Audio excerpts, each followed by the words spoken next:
KUAM News Headlines is presented by Calvo's Insurance, serving Guam for 80 years. Also brought to you by Matson and the Adahi Etano program. Cars Plus, reminding you to put your phone down while driving. Distractions won't get you there. Heads up, Guam. IP&E, fueling excellence. McDonald's of Guam, I'm loving it. And steaks, ribs, seafood, and our famous Fresh Garden Bar. Ruby Tuesday. Good times you can taste.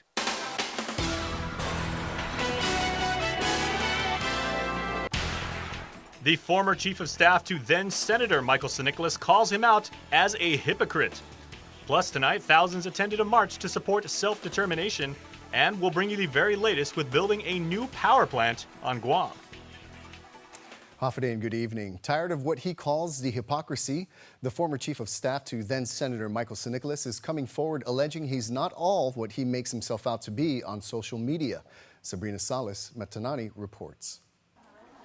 For many people, it came as a surprise, the senator defeating a titan in Guam politics. Michael Nicholas handily beating out longtime incumbent Madeline Berdalio in the 2018 congressional race. A former staffer and staunch supporter, someone hidden behind the scenes, now in the forefront shedding light on the congressman with allegations of improprieties. John Paul Manuel says he served under Nicholas since day one of his senatorial career to the end, a total of 6 years as a senior policy advisor and eventually chief of staff. He also served as chairman of his congressional campaign. According to Manuel, however, at one point, 50% of his tasks were to hide an affair with his mistress. It was after a post on the congressman's Facebook page on Friday saluting Guam's service members he'd seen enough. Quote, "How can you truly be supporting our troops when he is engaging in sexual relations with their wives while they are away? There is never a convenient time to reveal a friend's wrongdoings, but the truth needed to be said. How is it responsible to have your checkmark on government payroll for $85,000? Powerful men need to realize the era of using political office as their own personal sexual playground is over. Government budgets don't have any more room for checkmarks," end quote. Manuel alleged that he would book hotel rooms and travel arrangements and would even accompany Nicholas on trips and dinners to conceal that the two were together.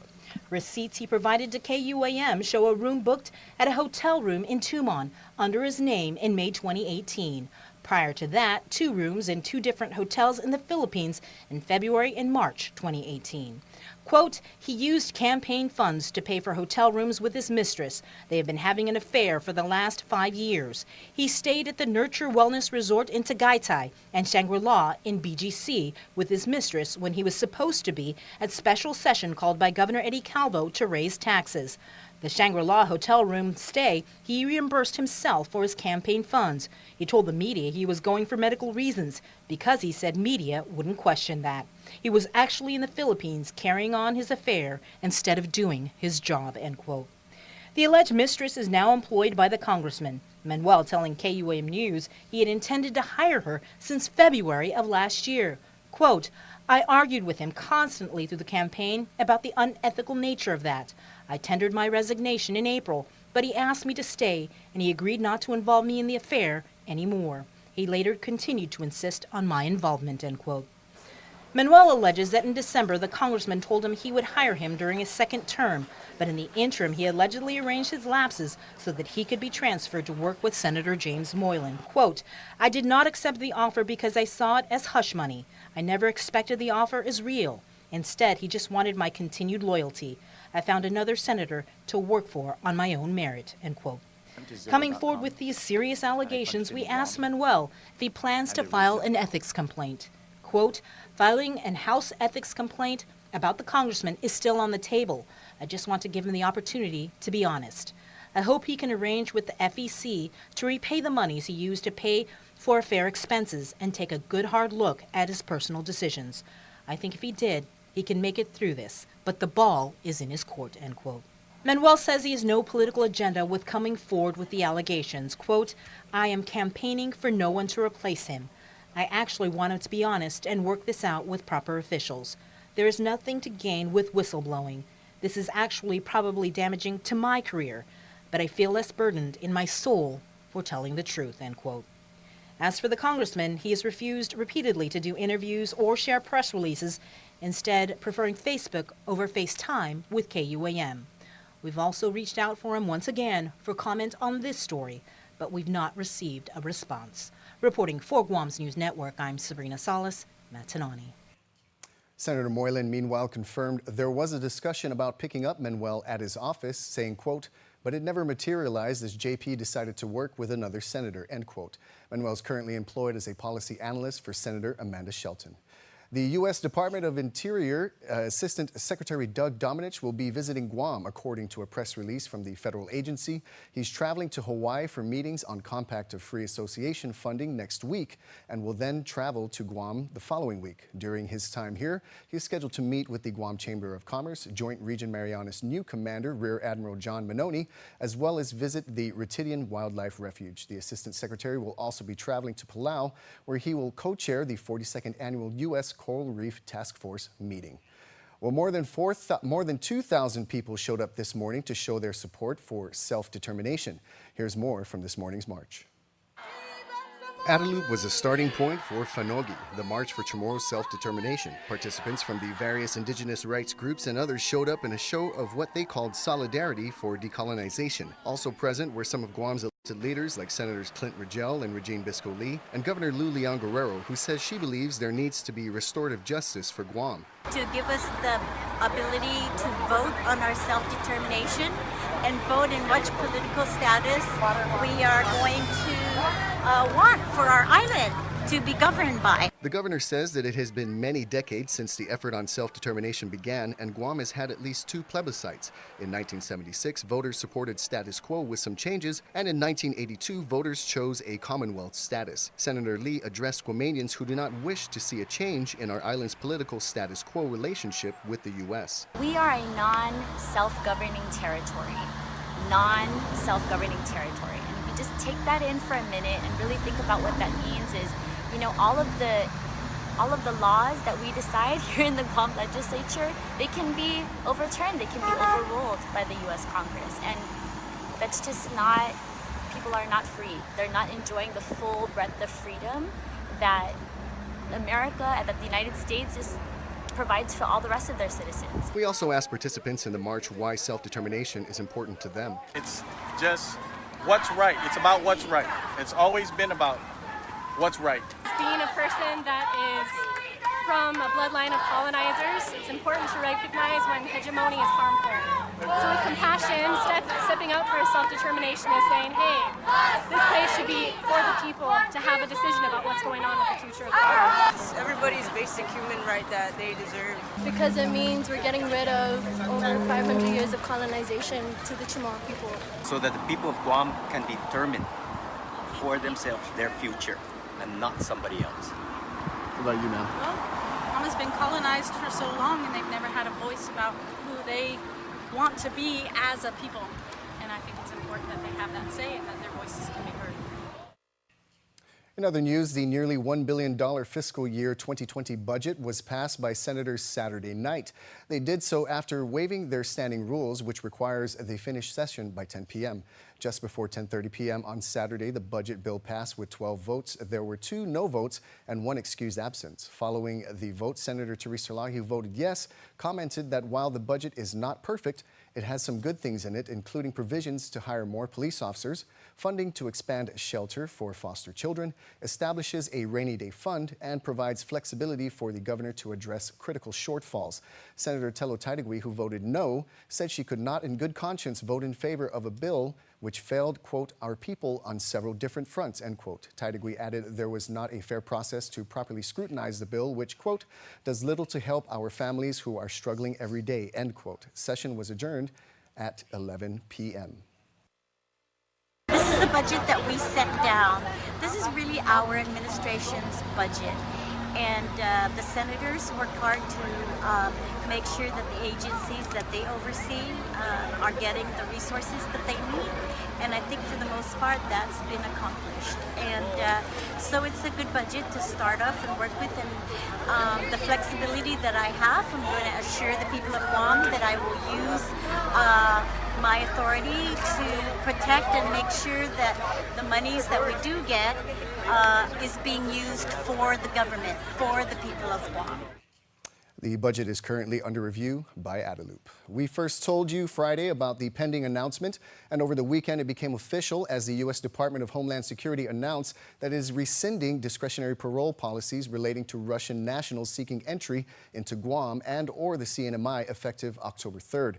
The announcement was posted on the Federal Register, citing since the expansion of the Discretionary Parole Authority in 2012, a noted increase in overstays of Russian nationals is in and of itself a security concern. In response, President and CEO of the Guam Visitors Bureau, Pilar Laguatnia, says she regrets the loss, but in the recent years, GVB has seen the Asia-Pacific region become more volatile to geopolitical tensions. She adds, while they are very disappointed, they are not surprised with the announcement. To read her full statement, go to KUAM.com. Stick around for more news here on Primetime. You're watching KUAM.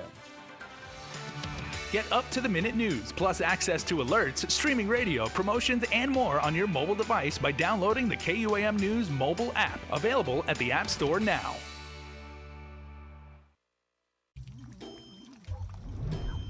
Yo, Jay, you sure you want to be washing your car right now, man? Not now, Kev. I'm watching Betsy, and she has to be spotless, bro. Clouds are coming in fast. It looks fine to me. Look again. It looks fine, Kevin. It looks fine.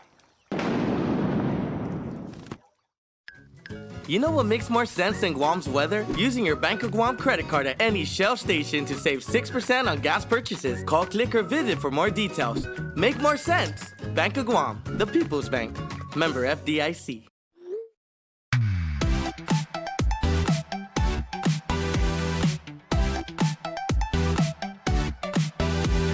Half the day, I'm in the club.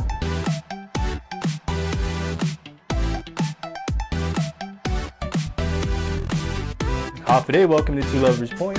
Half a day, I'm in the club.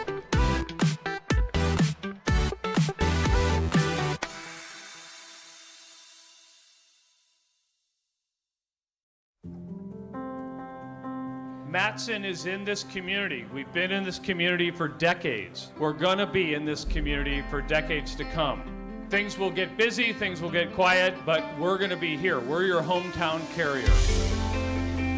And that matters to us.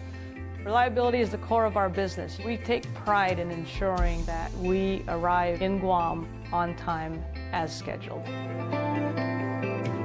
It's our local employees who understand the market, who understand the business, and provide that hard work for you each and every day. When we hold ourselves to high standards, our customers also hold us to high standards. We establish good business relationships that turn into friendships. That's why it's so important to be here and be trusted by your customers. We want you to trust Matson like your friend, like your family. Want a real taste of New York? The Big New Yorker is back with a big, bold taste rolled into 16 inches of foldable crust. It's handmade to perfection with a sweet marinara sauce and your favorite topping. And at 30% larger than our large, the Big New Yorker is only $9.99 for carryout. Bring together your family and friends for a Big New Yorker party. Each pizza is just $9.99 for carryout. The Big New Yorker, so close you can taste it. Only at your Island Pizza Hut. It's a special delivery to your inbox every week with your KUAM News Roundup, program advisories, and promotions. Sign up for the weekly KUAM Digital Digest today on KUAM.com. Welcome back. GPA has picked a partner for a new 198-megawatt power plant. The CCU is reviewing the deal and meets again tomorrow to decide whether to pass it on to the PUC for final approval. However, Utilities Chairman Clint Rigel has raised concern over the cost of the plant and the impact on the rates. He wants the CCU to hold off until the September 10 oversight hearing. But GPA says the plant is a critical component to the future of the island-wide power system. Nestor Lecanto reports. GPA General Manager John Beneventi says it's been quite the journey planning for the new power plant. It began with a 2013 consent decree from U.S. EPA over emissions from the old Cabras plants in Petey. He says environmental compliance, the age of their units, load growth, and integrating renewables were all factors in the decision for a new plant. They found strategically located land on the Harmon Cliff Line and selected Korean Electric Power Corporation from among 7 qualified bidders. They have like 50,000 megawatts under their wings. We have asking for 198. So you can see the the strength of this company. No? KEPCO is South Korea's national power company. GPA will engage them in a public-private partnership and will pay fixed capacity and operation, maintenance fees, and fuel costs. The plant will burn low-sulfur diesel, but will also be equipped for natural gas, and it will be turned over after 25 years. It's one of the most efficient in the world, okay, for its size of unit. That's how good it is. In addition to that, it has a 25 megawatt battery system. In addition to that, they would have a total of 64 megawatt of standby generators. So that if their biggest unit fails, these generators will come up and serve the load. Benavente says the plant will have a 51% thermal efficiency rating. In comparison, the most efficient current unit is at 39%. All this adds up, he says, to lower operational costs and little to no rate impact. The machine itself, because of its fuel savings, and because it also offsets other costs in the system moving forward, reduction in reserves, not operating inefficient plants anymore. The fuel costs and those other savings really offset the cost of buying the new power plant, which in fact is going to lower the cost to the consumer. He says the new plant will integrate better with solar power than the existing units and fits in with GPA's goal of 25% renewables by 2022 and 50% by 2035. For Guam's News Network, I'm Nestor Laconto. But GPA Oversight Chairman Senator Clint Reggele still has his concerns over the cost of the plant and the impacts they'll have on the rates. He's called an oversight hearing for September 9th to discuss what he says could be a $600 million investment in soon-to-be obsolete technology. The contract with KEPCO must still be approved by the Public Utilities Commission. Meanwhile, the CCU responded today to Senator Reggele's call to postpone a decision on the new power plant. In a letter, CCU Chairman Joey Duenas wrote that they share Reggele's concern about providing ratepayers with reliable power at the lowest costs possible. He says the commissioners are also directly elected by voters to represent their best interests. Duenas says since 2016, they have held numerous public meetings and work sessions and have attended multiple legislative oversight hearings. Duenas says the bid technical specifications have been reviewed by industry experts and in compliance with procurement law. The cost of the generation system offered by the lowest responsible has been released to the public. He says the CCU will go on to a fourth day of extensive review of the proposal, and he invited Senator Reggele to tomorrow's next meeting. The CCU also confirmed it will attend the September 10th oversight hearing. Well, the Guam Visitors Bureau is currently sending out surveys to get feedback from attendees about their first ever Digital Global Summit. More than 400 people participated. GVB Vice President Bobby Alvarez. I think the most successful element of the event was the fact that we had our social media influencers that came out and got to partner with some of our local social media influencers, and they got to work together hand in hand. So you have these top tier social media influencers working with our local people. And so I guess it was a learning experience for our people here too. But the main thing is, now that they team together, our message can now ride on their platform and get pushed out further. So I think Guam's in a very good position to have our message and information about our island to get out there more to the global market. Aside from the partnering of social media influencers, industry experts from around the world led discussions on their products as well as marketing strategies. According to Alvarez, plans are currently in the works to plan another summit.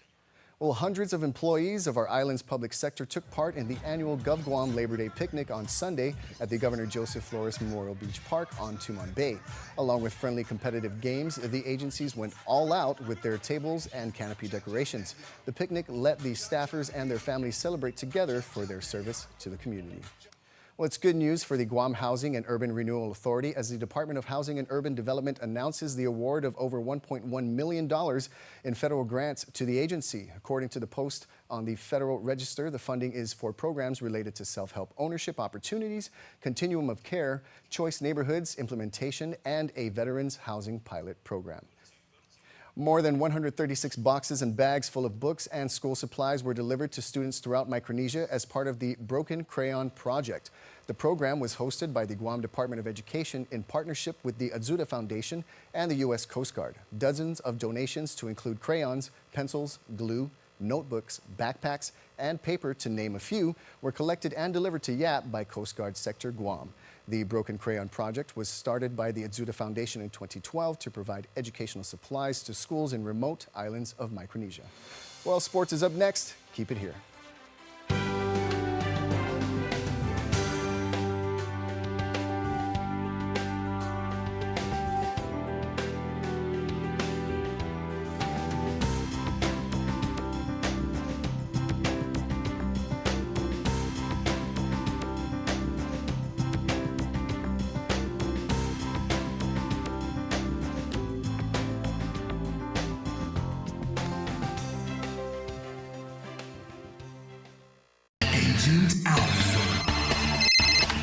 What's that? An Alpha Insurance customer needs a claim settled immediately? I'm on it. Agent Alpha. In the event of an accident, theft, or breakdown, each of our Alpha Insure agents are trained to go above and beyond. This is my stop. There she is. Target acquired. Agent Alpha. Yes! Get ready, Guam! For the Jamaican Reggae Explosion. Storehouse Productions along with Game Time Inc. present HOPESLAM 2019, a benefit concert to promote suicide awareness and prevention at the Governor Joseph Flores Memorial Park on September 21st, 2019. Live from Jamaica, we got Kevin Downswell, Jermaine Edwards, Gotti, Adrian Cunningham, and Terry Ann Johnson. We'll have local performers to get the vibe started, and food vendors will be on site. This is a family-friendly event. Advance tickets are $15 for adults and $5 for kids. Tickets available at Anderson ITT, Navy MWR, 76 Circle K in Agate, EPOW Road, and Dedito, or purchase online at eventbrite.com. Gates open at 5:30 p.m. HOPESLAM 2019, slamming the door to suicide. Special thanks to all of our sponsors.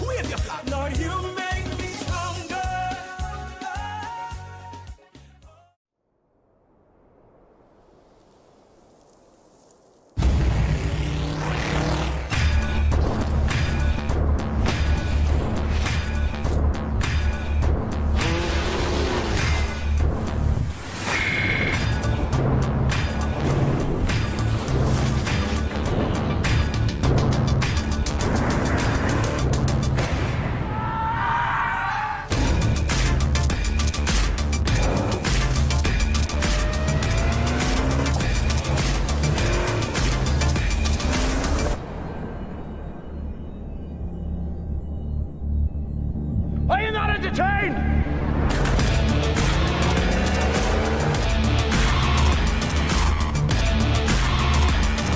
Are you not entertained?